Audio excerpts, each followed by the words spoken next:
What's up? Yo, yo, yo. We are back with an interview for you. I'm Sunny D.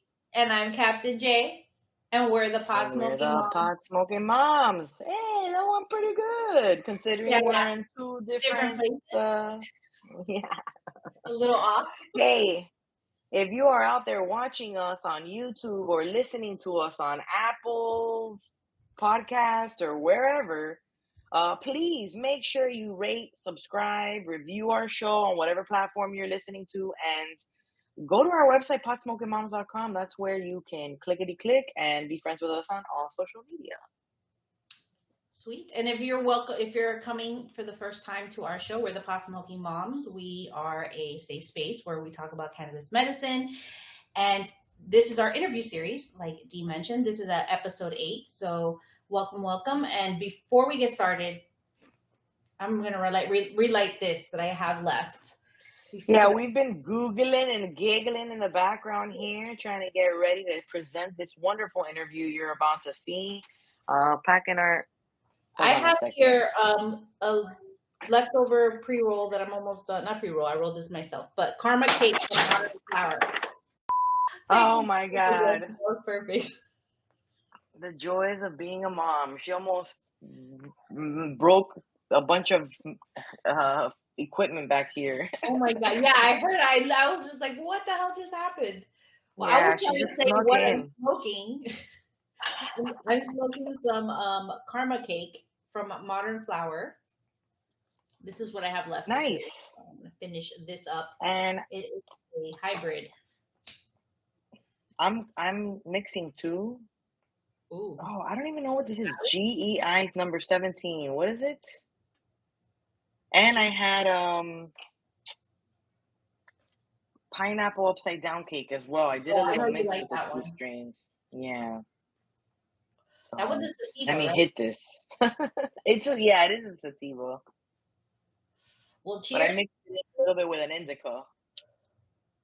We decided to actually do a throwback interview for this week's PSM interview.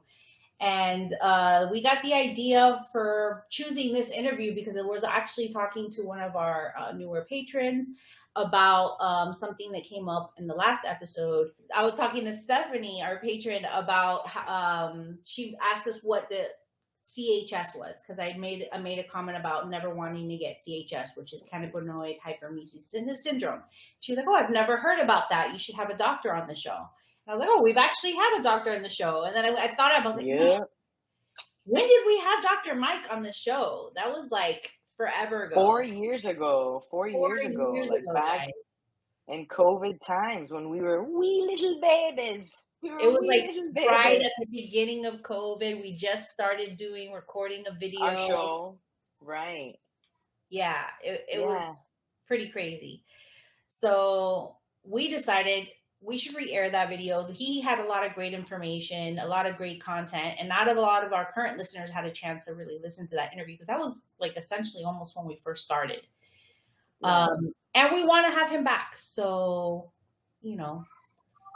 that would be a good interview. Dr. Michael J. McKenzie, he's a family medicine doctor. He practices locally in Hallandale Beach, Florida. He's been in practice more than 20 years, and he has expertise in treating chronic diabetes, obesity, chronic high blood pressure, and he also specializes in cannabis care. So he could be your general doctor and also have you get your card. So he's always taking new patients too. We've run into him at a lot of local events, and we're always like, "Hey, Dr. Mike, what's up?" And like we've always been talking about getting him back on our show. We will have him back on our show. So please send us your questions now so that we'll have him answer those questions for you when we have him back on the show. Without further ado, here is our interview with Dr. Mike. We have a special guest today. We're really, really excited because we're talking to Dr. Michael McKenzie. He's a board-certified family physician with special interest in cannabinoid medicine. Welcome, Dr. Mike. Glad to be here. I'm so glad to be on your show for the first time. Yeah, we're so happy to have you. I have a feeling you're gonna drop a lot of knowledge for not only us, but our listeners and our other moms and parents.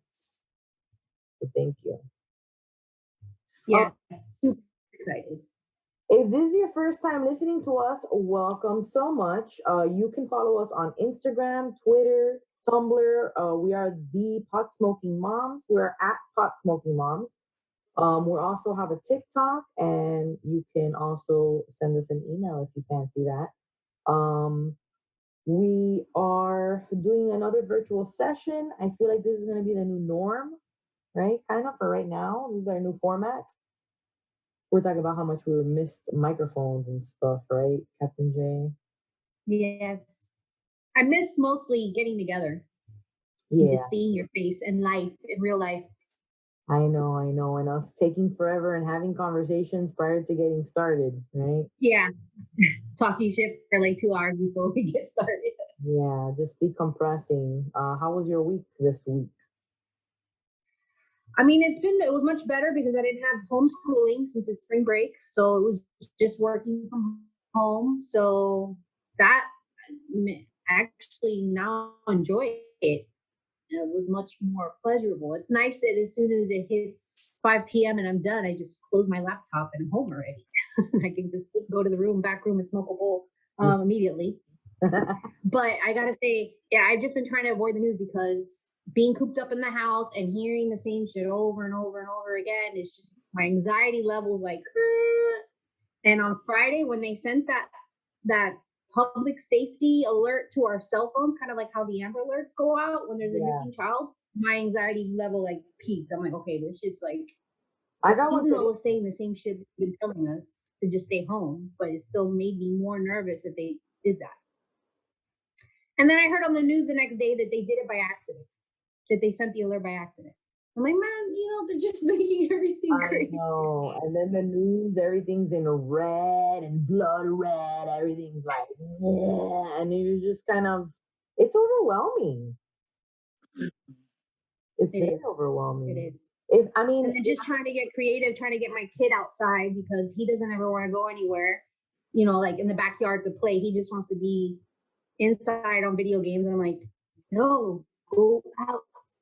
You need some vitamin D. You need some sunlight. You need some fresh air. Stop being inside all day. So yeah, that's been my week.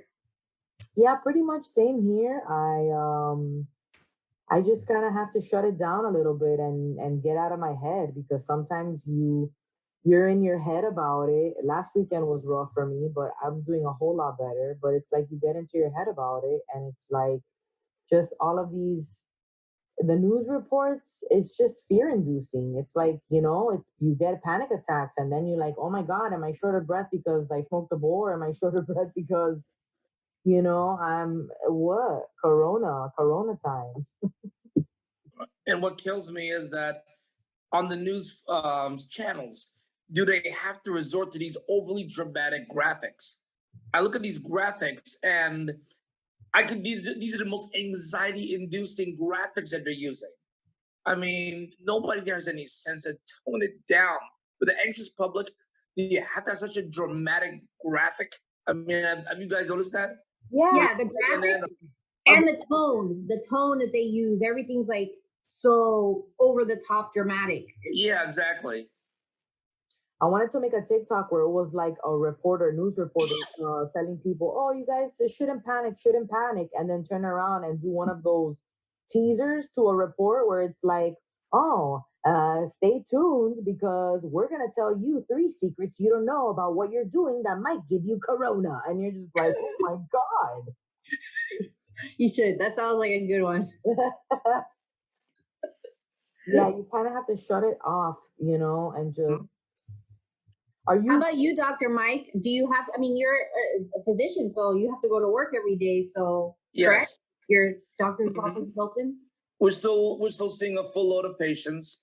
90% of what I do is bread and butter primary care. So we still have a lot of people with chronic conditions that still need follow-up and treatment, as well as a lot of new patients that we're seeing that just got on a new insurance plan. They want their physical. So routine stuff still continues.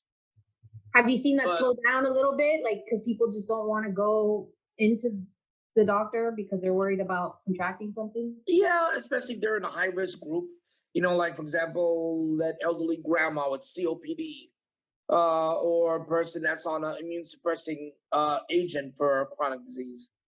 Those people, yeah, they're concerned. But what we do is we offer them telemedicine visit. So on our electronic medical records program, we have a telemedicine function where we can do face-to-face video with the patient as long as they have a computer at home with a camera, or we FaceTime them.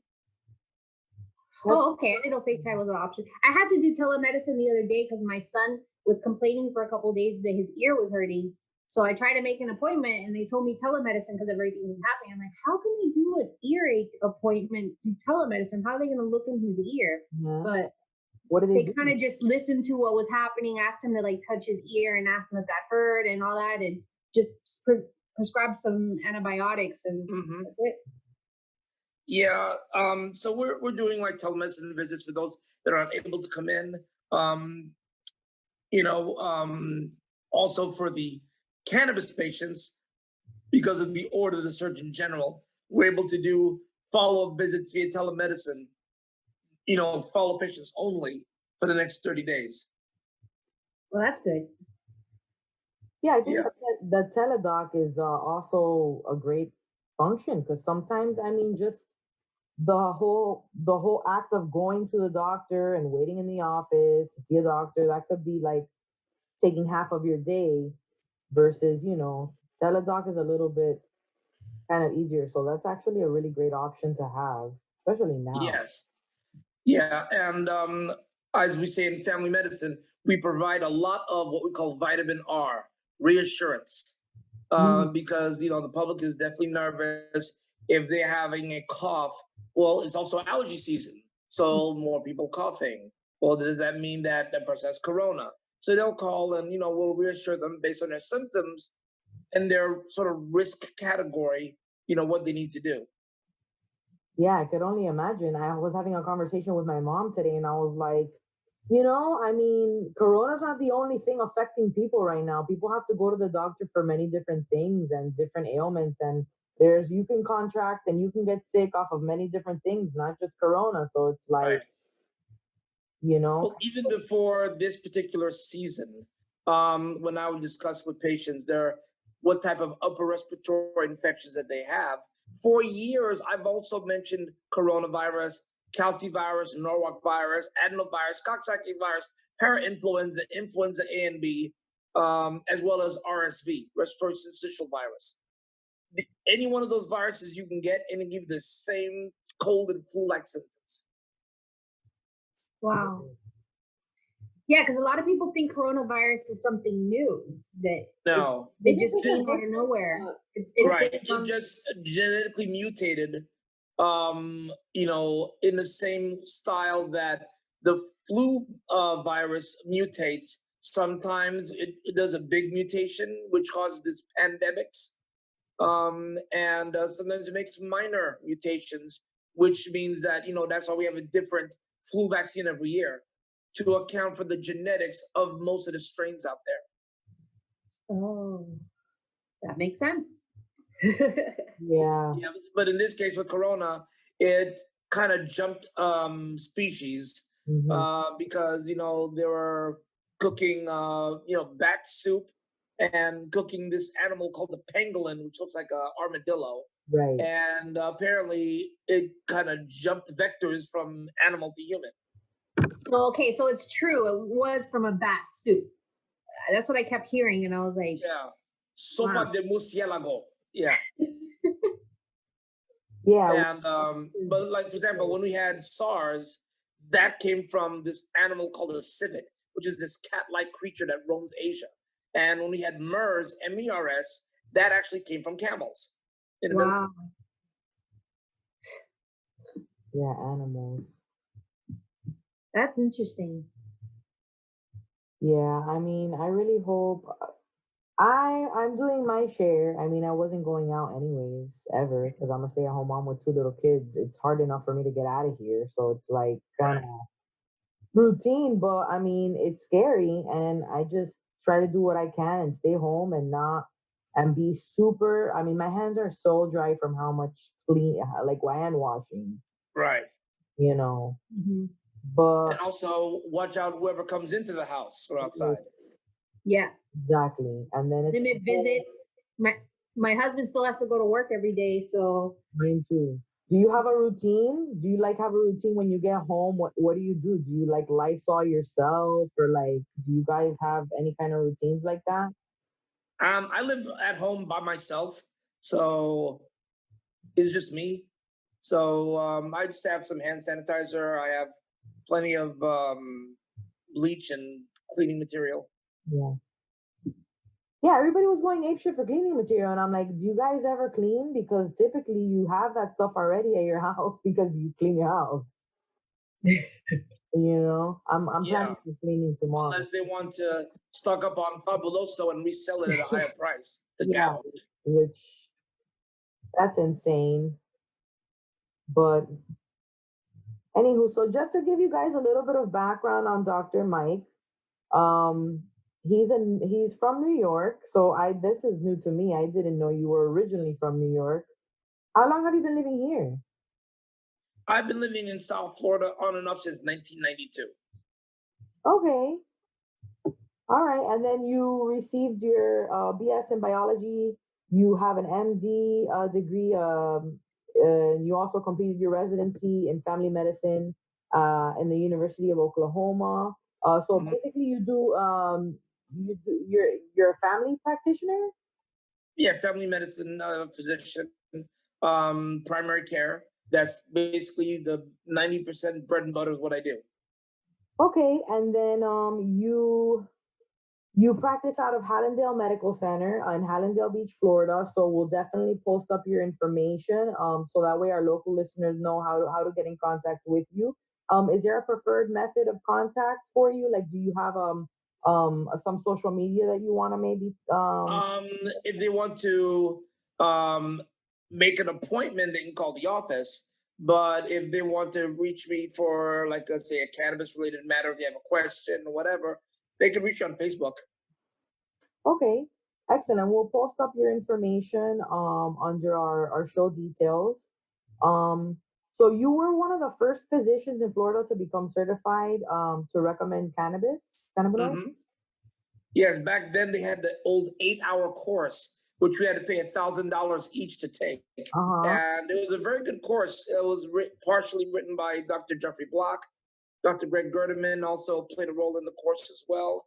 And back then, I could only count maybe 50 doctors total in the whole state that were on the list that were seeing patients. Uh-huh. And how many, I mean, there must be tons now. But there's still people, doctors who haven't gotten on Yeah, board. the number is a little misleading because they'll say, oh, there's 1,500 or 2,000 registered doctors, but the reality is very few of them are even seeing patients. What happened was that many of these individuals got certified, but then they were told by their boss because they work for somebody like Cleveland Clinic or some other corporate entity that, sorry, we're not comfortable if you're doing that. yeah. And also another portion of them got signed up because they thought they were going to be, I don't know, multimillionaires with everybody and their grandmother flocking to their clinic. And they realized that, either they weren't prepared to handle the patients or their knowledge base may not have been um, as much as they would have liked because the patients, the 8 hour course we took, it just gives the base information. It doesn't give enough. You need Mhm. to read more and learn more, go to conferences to get more information. Um, so, so some of the doctors that got into it thought that, oh, well, I'll just say take this much cannabis, but not without really trying to learn much about the endocannabinoid system. So it got people got a lot of people frustrated, and certain doctors withdrew.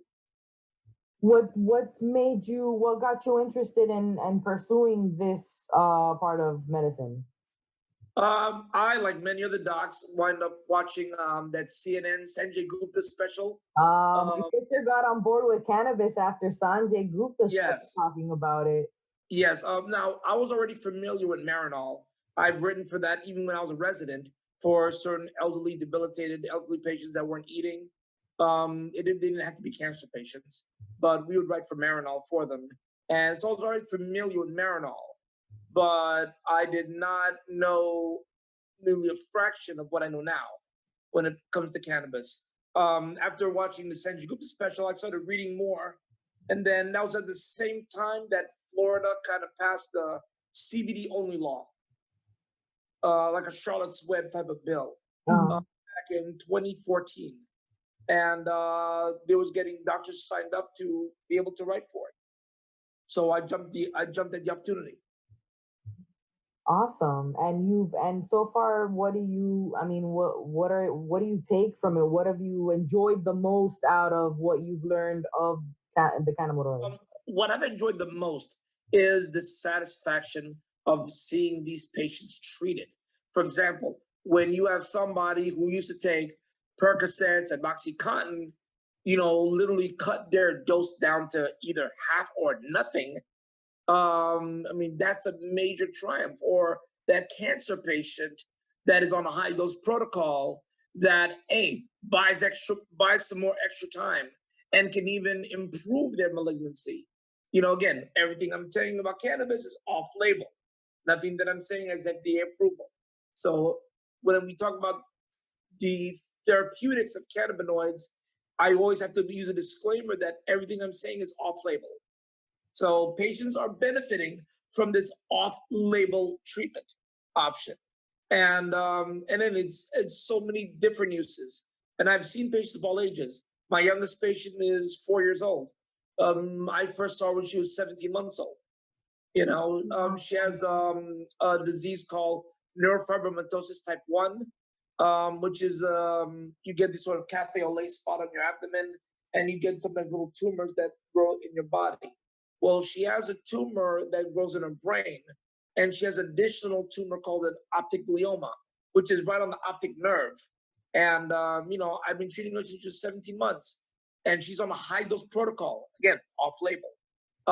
And I have up to 300 milligrams of THC a day, as well as 200 milligrams of CBD a day. And the parents dose her.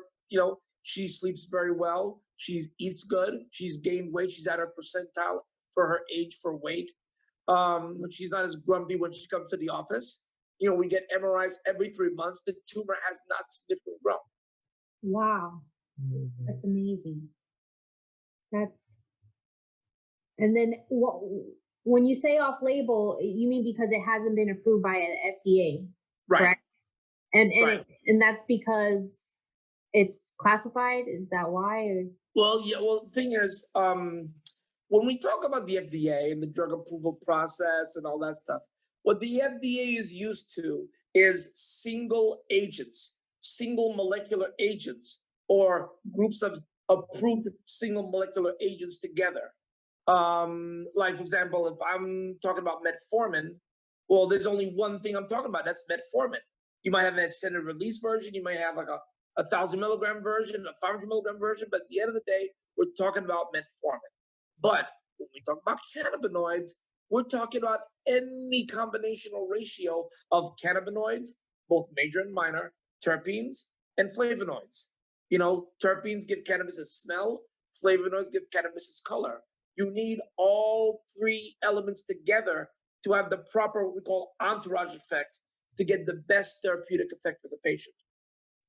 Okay, so when we talk about cannabis, one of the frustrating things when you read these articles and say, does cannabis do X or does cannabis do Y? Well, we're not talking about one thing called, it's not like we're talking about metformin, which is only one thing. Cannabis could be any combination.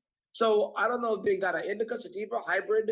What's the THC to CBD ratio of this product? Was it sublingual? Was it capsule? Was it inhaled? Did they thoroughly test the item being wrote about? So there's a lot of variables. And because of that, the FDA is not able to really say, oh, let's approve cannabis, because no, FDA wants to approve individual molecules or individual compounds like Marinol. Marinol is nothing but synthesized THC in sesame oil in a capsule. That's all it is. Okay. So because it's a single agent, single molecule, that's why FDA approved Marinol in the 1980s. Okay. So the fatal flaw that you see when you see these articles, these journal articles saying, "Oh, well, cannabis is shown to lower pain in X," but well, when you say cannabis, what are you talking about? What's ratio of THC CBD? What's the delivery? What's the terpenes? So I cannot. I have a hard time with these articles that are trying to prove or disprove something as it relates to cannabis, yet they treat it as a single entity, which is wrong. Yeah, there's so many plant virgin strains, like, and it affects people differently. It's really hard. You can't label it as one thing. And what was I had a thought and I forgot. But for No, the FDA to do an approval process, FDA, they would have to do, yeah.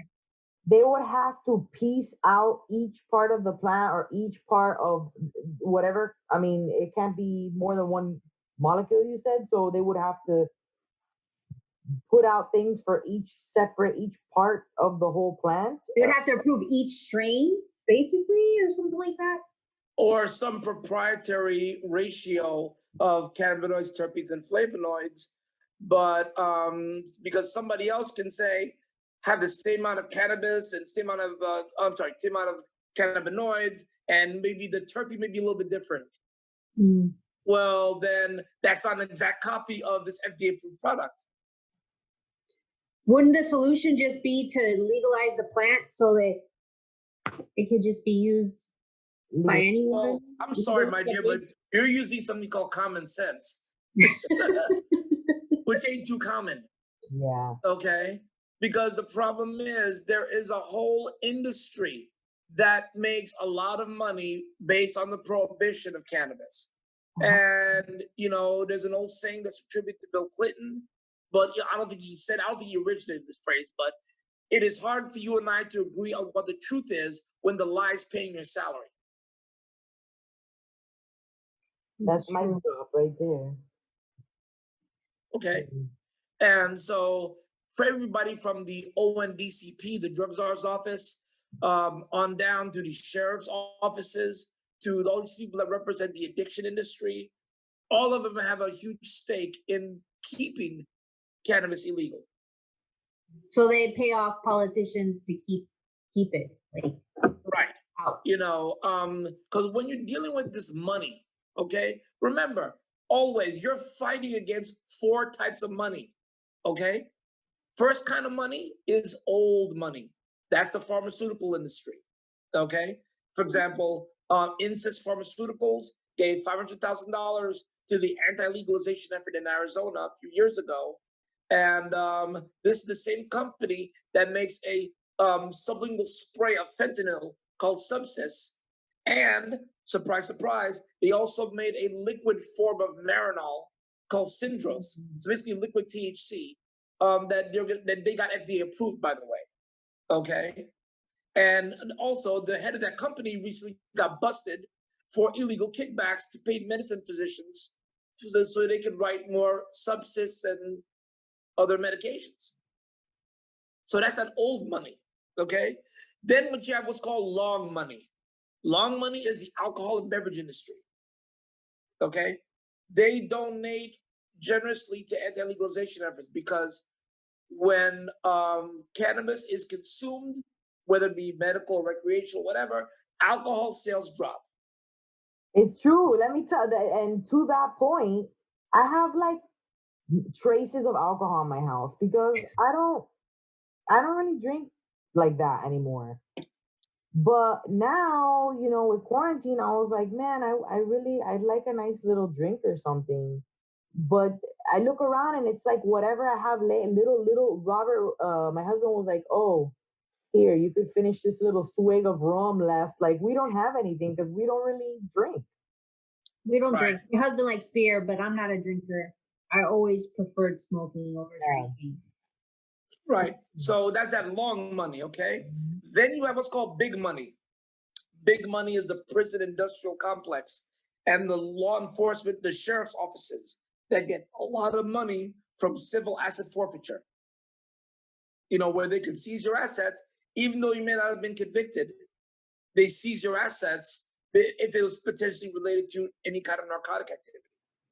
You know, they make a lot of money on civil asset forfeiture. They also make a lot of money with the private prisons because these private prisons are exchanged on the stock market. They need to keep their beds filled to keep the stockholders happy. You know, so they have historically also opposed legalization effort.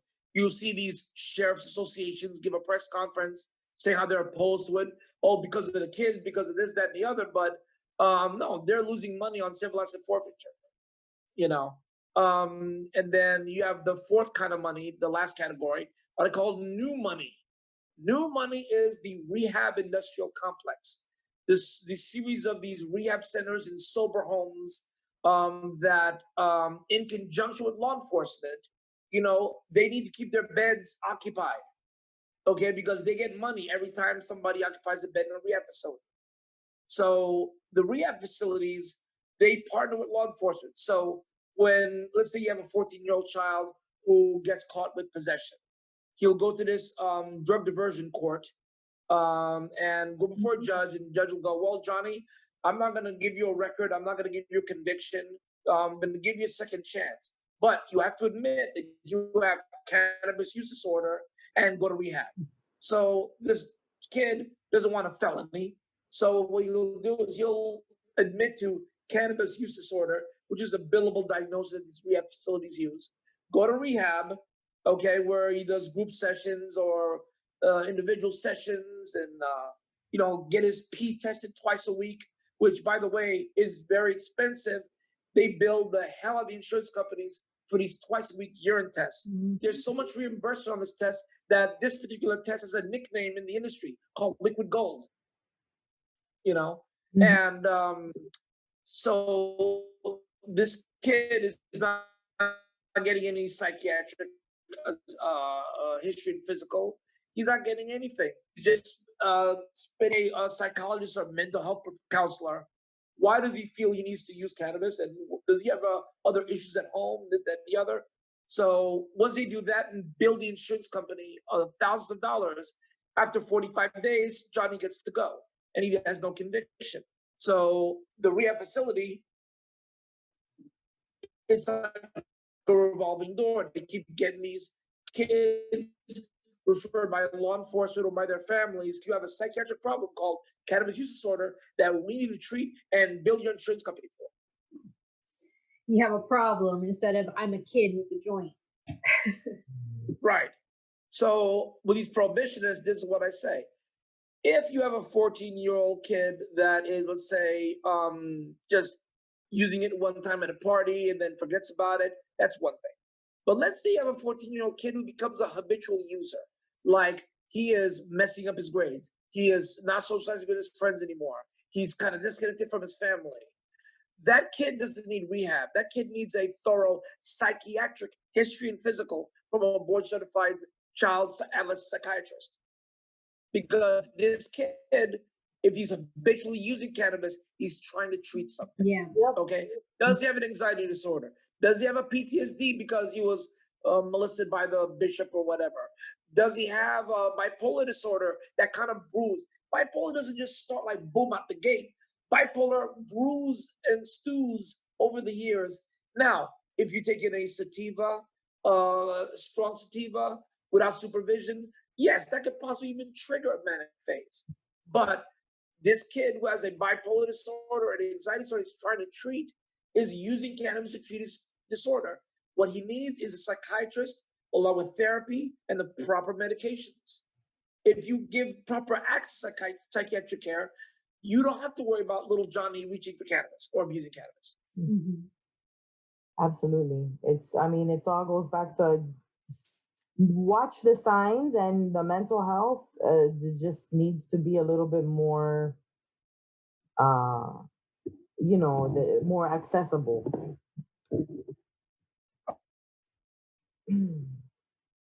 That's interesting, though.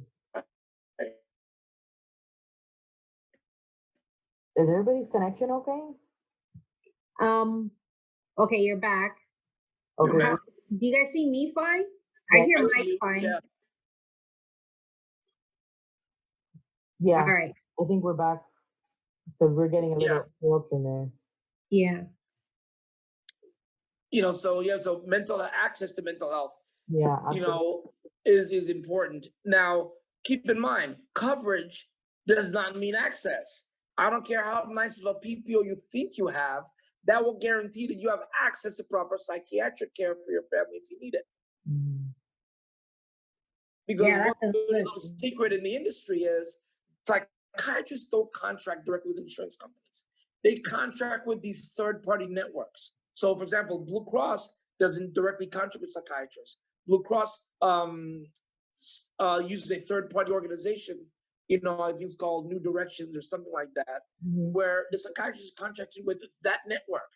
So when you go on the network directory trying to find a psychiatrist, you may see some people listed, but when you call the office, they deny they even knew Blue Cross, you know, because these networks don't pay these psychiatrists enough.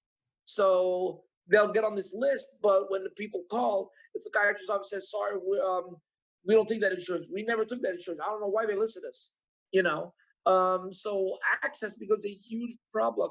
And if a child with going through something doesn't have the proper access, they're going to self-treat. Yeah, absolutely. Have you You know, treated anybody like that before in your office? I mean, what different kinds of cases have you treated, and have you treated anything like this? Like, say, a parent just kind of asking you about their situation. Like, I mean, obviously, you're talking about the 4-year-old. They've been seeing you for a while. Do you have yeah. other cases like that? Maybe older children and like. I have a kid with like a seizure disorder, an autistic disorder. He's around 10 years old. And, we got him on a regimen of both THC and CBD and Canatol nasal spray if he ever gets a seizure. I see those cases. A lot of it is the elderly with chronic pain issues. Yeah. Is that the most Yeah. common Yeah. elderly with chronic pain? And do you see Yeah. what do you see the progression of them, like feeling better, or like how do you? I mean, obviously, I must be, It's a mixed bag with the elderly. yeah, Because if they have a family there to help them and support them, it's much easier, versus when they're living by themselves or living with their equally sick spouse. It becomes challenging. But yes, I got some elderly patients who are able to get off narcotics, get off the benzos, and just using that. And there's been some elderly that it's been very challenging to get the right regimen and the right ratio for them, because one of the battles that we deal with in medicine and healthcare is that people's expectations often don't jive with the reality, you know. yeah. I mean, if you have bad arthritis in the spine that's non-surgical and you're already on narcotics, all the narcotics in the world is not going to change the anatomy, the anatomical defect of that spine. So yes, cannabinoids can help, but it is not going to make them their pain level 0 out of 10. Yeah, they have to have realistic expectations too. Yeah. Right. But the problem is you got a lot of these hucksters out there that has been acting as if, CBD or THC is going to do everything to raise your credit score and give you 50% of Geico, you know. Yeah, It's so true. There's like it's the cure all. It'll do everything. yeah. I gotta Right. be realistic with it. I used to work in the supplement industry. You talk about FDA. I mean, supplements have been, Off label. yeah, off label forever. Every time somebody talks to you about supplements, you have to give them a disclaimer, you don't treat, cure, whatever. But I feel like this If we ever get to a place, when we ever get to a place, I don't say if, when we get to that place where saying we're federally legalizing the plant, the whole plants, and nothing but the plants, it's gonna be like supplements, I think, you know, for a while. Well, ideally, because I do not want the FDA to deschedule it to like a class two, because that means all the dispensaries around the country have to shut down because you got to make an FDA compliant product, Mm-hmm. and that would be a disaster for the patients in the system in the different states right now. And the problem is though that you have too many people making too much money off the prohibition of it, that you're gonna have to be dragging and kicking and screaming. you know um but as doctors like myself, Dr. Barry Gordon, Dr. Sue Sisley, we keep clamoring,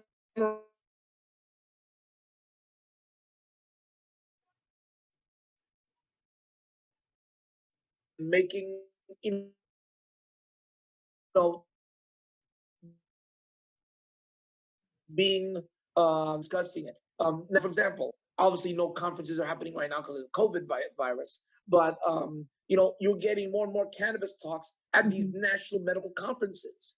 You did not see that years ago. That's like a green unicorn. If you were to say I want to talk about cannabis Yeah. now at major medical meetings nationally, this somebody's giving a lecture on it. I've given lectures at, for example, Texas Academy of Family Physicians invited me to talk to their annual primary care summit about cannabinoids in primary care in Texas, which is still a prohibitionist state. And the reason why is the family doctors in Texas are getting bombarded every day with questions from patients about cannabis and CBD. Well, limited amount of CBD is available in Texas, but the neighboring state, Oklahoma, has a fully functional medical program. In fact, Oklahoma is a very conservative state. I did my residency there, and they have the most liberal medical cannabis program in the country. There are no qualifying conditions. Only is doctor's discretion. Oh, that's great. So they don't have to meet like a certain qualifying condition if the doctor feels this is going to help them. If the doctor feels going to help them, and then they can get a card. Prescribe it. Wow. Can you tell our listeners about the endocannabinoid system? Because that blew my mind when I discovered we had that, because I was like, how did we not know about this? This makes so much more sense now, how it can help in so many different ways. Yeah. Well, the endocannabinoid system is this physiologic system in our bodies that do a bunch of different things. Number one, its main function is to maintain balance in our bodies. And another thing is Dr. Raphael Mechoulam, the guy who isolated THC, described the endocannabinoid system as having 5 basic functions: to eat, sleep, relax, protect, and forget. Okay? So if you have a dysfunction in eating, you can overeat, like people with eating disorders. Or if you have anorexia, the opposite. You're not eating at all because you have no appetite. Sleep. If you are sleeping too little, that's insomnia. If you're sleeping too much, that could be a whole host of different things. Relax. If your muscles are super, super tight, that's muscle spasms. And if they're too relaxed or not functioning at all, that's diseases like, MS, ALS, and things like that. Protect your immune system. That what protects you. If your immune system is deficient, it ain't protecting you enough. And that happens to people like transplant patients, HIV patients. Their immune system is down. But then you have the opposite. You can overprotect, which is your immune system is too active. That's where you get autoimmune diseases from. Okay? Forget. If you're forgetting too much, we call that dementia, Alzheimer's, things like that. If you're not forgetting enough, that's where PTSD comes in. Because one of the protections on PTSD is you forgetting that traumatic event. Okay? So the amnestic properties of the cannabis plant helps with that. Yes, it does affect memory in a certain way, but it affects it in a good way, especially people with PTSD. That's amazing. In the packet of information that I gave you in my Dropbox account, there's two articles there written by Dr. Ethan Russo. And the article is called Endocannabinoid Deficiency Disorder, where basically he theorizes that issues like migraines, irritable bowel syndrome, inflammatory bowel disease, he feels that they're related to a defect or a deficiency within the endocannabinoid system. So when people supplement with outside cannabinoids, trying to restore that into balance, that's why they experience relief. That's why there is relief in muscle spasms and multiple sclerosis. That's why there's relief of pain in fibromyalgia patients, which he also feels is a defect in the endocannabinoid system. You know. Oh my God, that makes so much more sense. That's why people self-medicate with it. And that's why you find people self-medicating with it, because they find that it helps. It's a natural plant that was like we were made for each other almost. Right. I mean, we're genetically wired for this, because when Dr. Manshum was doing his experiments and he was trying to figure out, well, if the THC binds to these receptors, then that means there's something that we're making that also binds to those receptors. And that's what led him to find the endogenous produced cannabinoids that we make in our bodies, namely anandamide and 2-AG. So they're doing this using like radioisotope studies in the labs in Israel. And they came up with anandamide and 2-AG, as well as a couple of other endocannabinoids that we make in our bodies. And what THC does, it mimics anandamide and 2-AG by binding onto the receptor. And CBD acts its own way, not by indirectly working in the cell, doesn't bind directly to the CB1 receptor, but it works indirectly to do a lot of different things. Amazing. Yeah, for CBD, when do you recommend a higher CBD than let's say THC?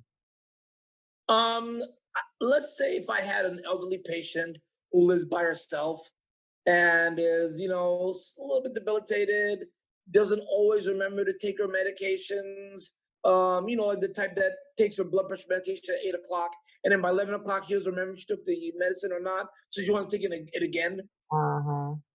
That type of patient. Yeah, I would not trust that patient with THC products. Yeah. Okay. I would give them probably a CBD only product. And that's really the only time I would ever use a CBD only product. Or like if I have a child with seizure disorder, I will first start with CBD, but knowing well that I will eventually have to evolve my treatment to include either THC or THCA for that child. Mm-hmm. And most children, I know that you prescribe it. I guess I recommend it. form was I don't tincture. prescribe it, I recommend it. Right. Recommend it. That's correct. I guess most common form that maybe children do it, I guess it depends on the parent, but probably in their food or tinctures or. Yeah, it'll be tinctures. Like in the case of my patient with a tumor, they get the concentrates because she needs to take 300 milligrams of THC a day. Yeah. So the concentrates give them better bang for their buck. Yeah. And then but if they have seizures, I also recommend the Canatol nasal spray. Whereas if they're having a seizure, they can actually spray 2 sprays in the nostril to help calm the seizure down. Because each spray is like 5 milligrams of THC intranasally. That's amazing. When we talk about seizures, I would do anything to to soothe that, because that's, especially some people, not even just kids, have so many seizures that I've seen the documentary. What's the documentary on Netflix where it's mostly children? We the People. Yeah. Yes. Pretty amazing. Oh, exactly. And these kids are benefiting from it, and it is, prolonging their life. The problem we have with pediatric cancer issues is that all the research goes for the adults. Mhm. There is that many research on pediatric cancer cases. So what they wind up doing is using the adult treatment off label and scaling it down to the kid. Wow. But I'll tell you what though, more and more oncologists are actually coming around and understanding about the role cannabis plays other than Marinol. I have had quite a few referrals from oncologists. Good. I think Yeah. more physicians need to come around to it. Yeah, well, Moffitt Cancer Center in Tampa, their doctors are not allowed to recommend cannabis, okay? But they'll openly refer those patients to the cannabis doctors in the Tampa area. Mm-hmm. So you're a primary physician, but you also have the ability to give the recommendation. Yes. So you see, and it's a family practice, so you see from children to adults, correct? Yeah. Mm-hmm. It's a very funny story how the whole thing became a recommendation and why it's not a prescription. It all started in 1996 in California when California passed Prop 215, which legalized medical cannabis. This was during the Clinton administration. And Clinton and his Health and Human Service Secretary, Donna Shalala, threw a hissy fit. Donna Shalala was out there threatening doctors' licenses if they prescribed cannabis. So what they did was they took her to court. And I don't have the exact citation on me with the court case. I'll have to look that up. But, Conant versus Walters. That's the case. I remember. Conant versus Walters, where the federal judge established that doctors have First Amendment, free speech rights to recommend anything we want. Even though we may not be able to prescribe something, we could recommend any treatment we want because that's our First Amendment rights as physicians. So that's why this cannabis became a recommendation, not a prescription. Ah. And now Donna Shalala, I guess, all of a sudden found Jesus when she wanted to run for Congress.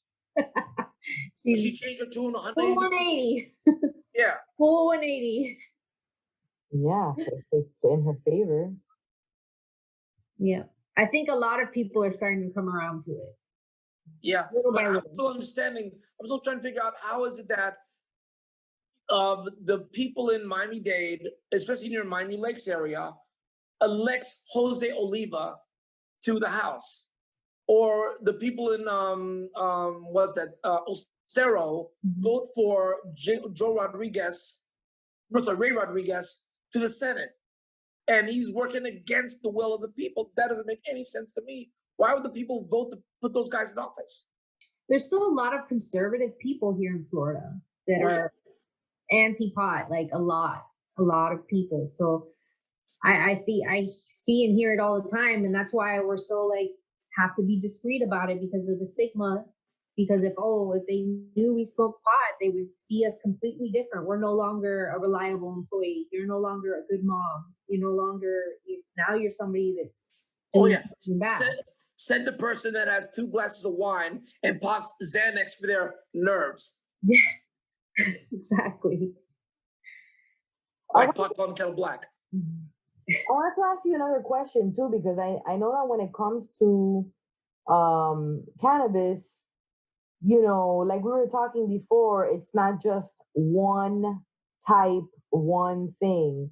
How do you kind of come up with maybe a suggestion on how much they should take? Do you even do that? I mean, is it up to the Yes. Well, when we evaluate patients on how to dose them properly, we got to take into account a lot of factors. Prior experience with cannabis. What am I trying to treat? What are the treatment goals? Like for example, if you have a cancer patient who just wants to treat the chemo-associated nausea and vomiting, that's a certain low dose protocol that we can work with. But if they say, no, I want to take advantage of the anti-tumoral effects of cannabinoids off-label, then they would have to be on a high dose protocol. So there's multiple factors. One of the tools that we use, and I did not come up with this, my good friend Dr. Barry Gordon, who runs the Compassion Cannabis Clinic in Venice, Florida, came up with this. He came up with what's called the Doobie Scale. And that's a scale that we grade patients on based on their previous use of cannabis. For example, a Doobie 1 would be my 93-year-old grandmother who never touched it her entire life. Okay? The naive patient who never touched it before.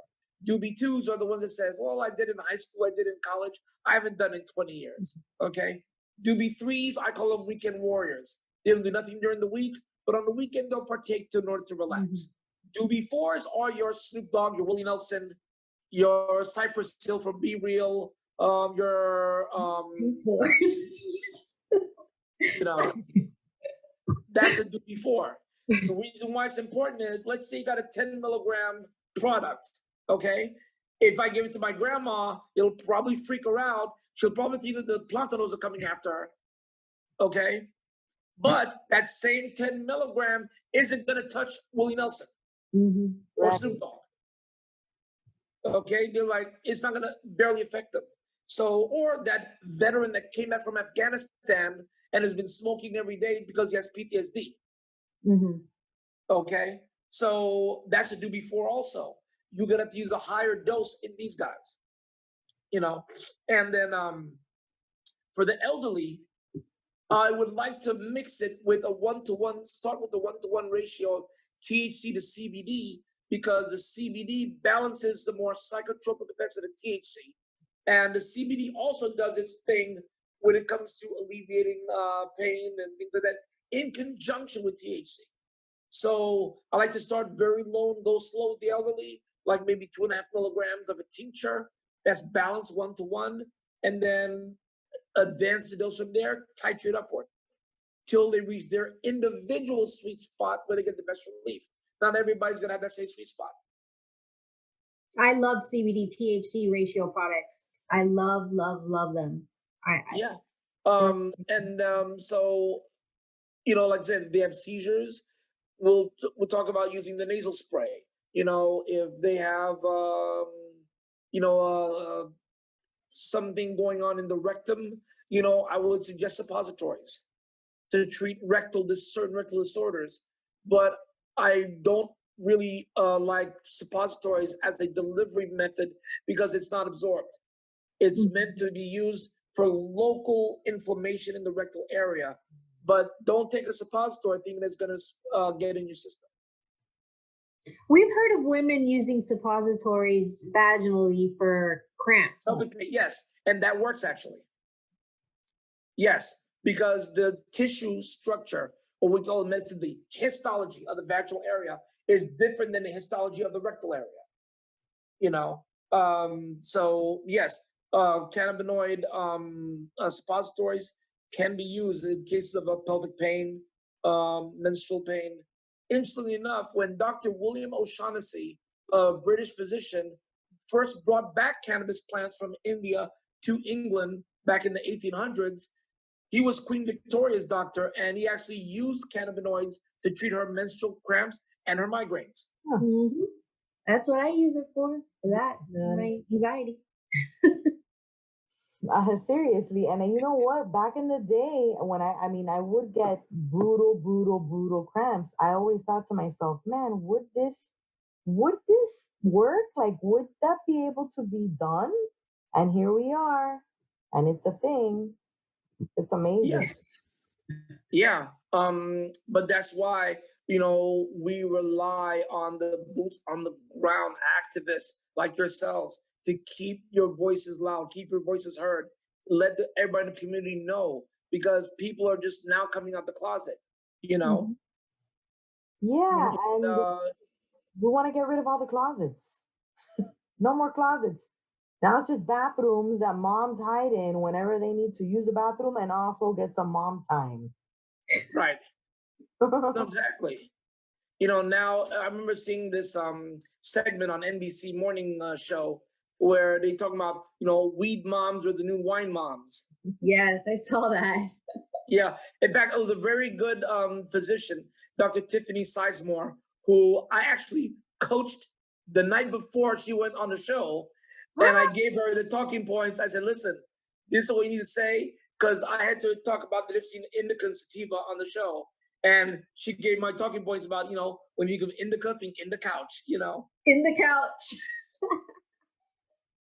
Yeah, so I was very pleased with her performance on the show. She was sitting next to a psychiatrist who obviously didn't know very much about cannabinoids. No.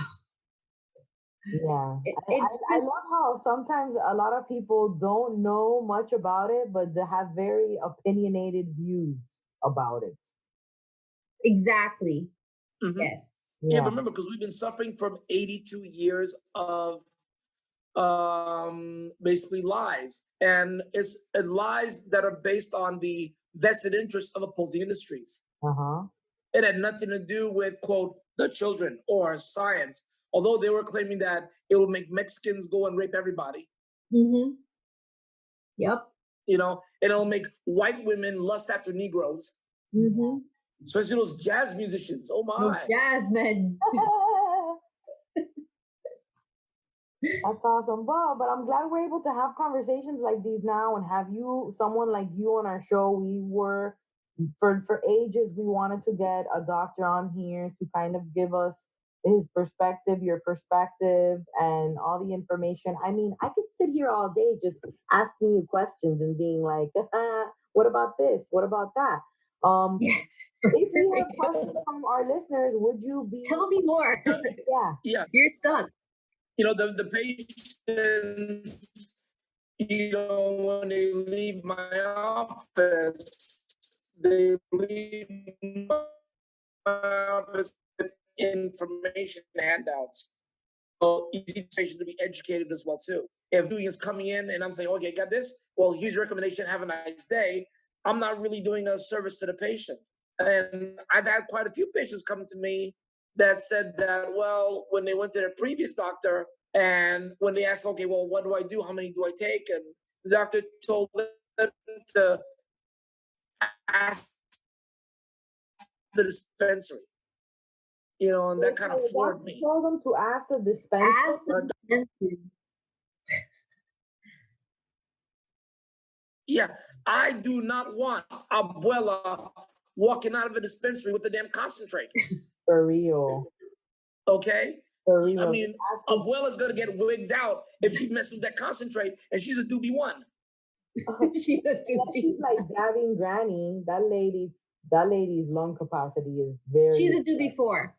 She's a 5. That lady's a 5. Have you seen dabbing granny? Oh yeah, and also Miss Magic Shadow Fairy. She's the dabbing granny of Canada. Oh, I have to check her out. I haven't seen her. Oh, I'll send you a link to her page. Definitely. Miss Magic Shadow Fairy is hilarious. Yeah, I want to check her out. If our listeners have any further questions, would you be willing to come back on our show? Sure. You can go field questions from different people about different things, and then guy can be on your show, and then you can ask you those questions, and that's fine. One thing I also want to make sure that we emphasize that I do not promise anybody ever 100% results. Right. Okay, it may not work, it may not work, but the one thing I do promise everybody is safety. It's not going to kill you. It's not going to put you in the hospital. It's not going to cause you to go crazy. Now, if you have a bipolar disorder and you go hit a sativa, yes, you can go into a manic phase from that. You got to be careful what strain you use if you have underlying bipolar disorder or if you have an anxiety disorder, PTSD. I prefer them use indicas. Mm-hmm. I'm an indica person for that reason. Right. But now, if you have a fibromyalgia patient with a little bit of depression because of a chronic pain, a sativa may be beneficial to me to give a little bit of that lift, or a hybrid, or a sativa-leaving hybrid. You just got to try different things with the patient because it's so individualized, each dosing regimen. It's not like I'm dosing metformin. Yeah. Do you guys take Florida Blue? I'm looking for a new primary physician. Is it through the exchange? No, it's through my employer. Oh yeah, that we take. So if you want to make an appointment, Captain J, you can call 954 doctors, right? Yep. The easiest number to remember, 954 doctors. 954 All right. doctors.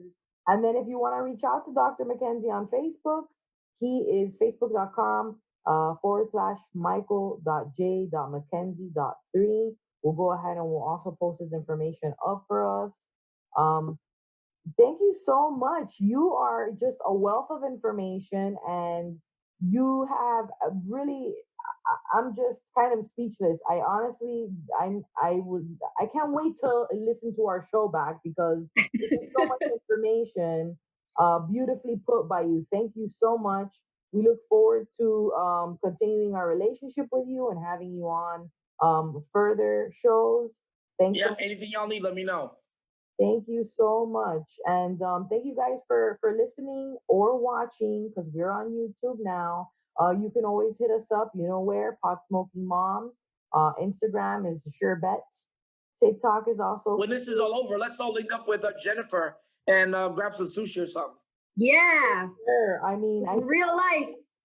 are going to be so excited to be around people and not like 6 feet away from each other or miles away from each Yeah. other. So really, that's something Yep. that everybody's looking forward to. I really can't wait to be in the room with people again one day. But in the meantime, everybody be safe. You guys take care of yourselves. Dr. Mike, take care of yourself. I know you put your Take care. So that was our interview with Dr. Mike McKenzie, the wonderful Mike. Like Dee mentioned, we actually ran into him a few times at events, you know, because he's not just a doctor, he's also an advocate. You heard him speak very passionately about cannabis and why it's illegal currently still. But you can find Dr. Mike on Michael J. McKenzie on Facebook and at Dr. Mike at Dr. like Dr. _ Mike _ FP on Instagram. Yes. But we're gonna have him again, and who knows, he might have, you know, new ways to want to get in contact with him. So please, like, share like your thoughts on our comments or in your comments on our conversation with him. What questions would you have for him if you had the opportunity to sit down and ask him questions about cannabis medicine, about any of the topics that we breached in our conversation with him?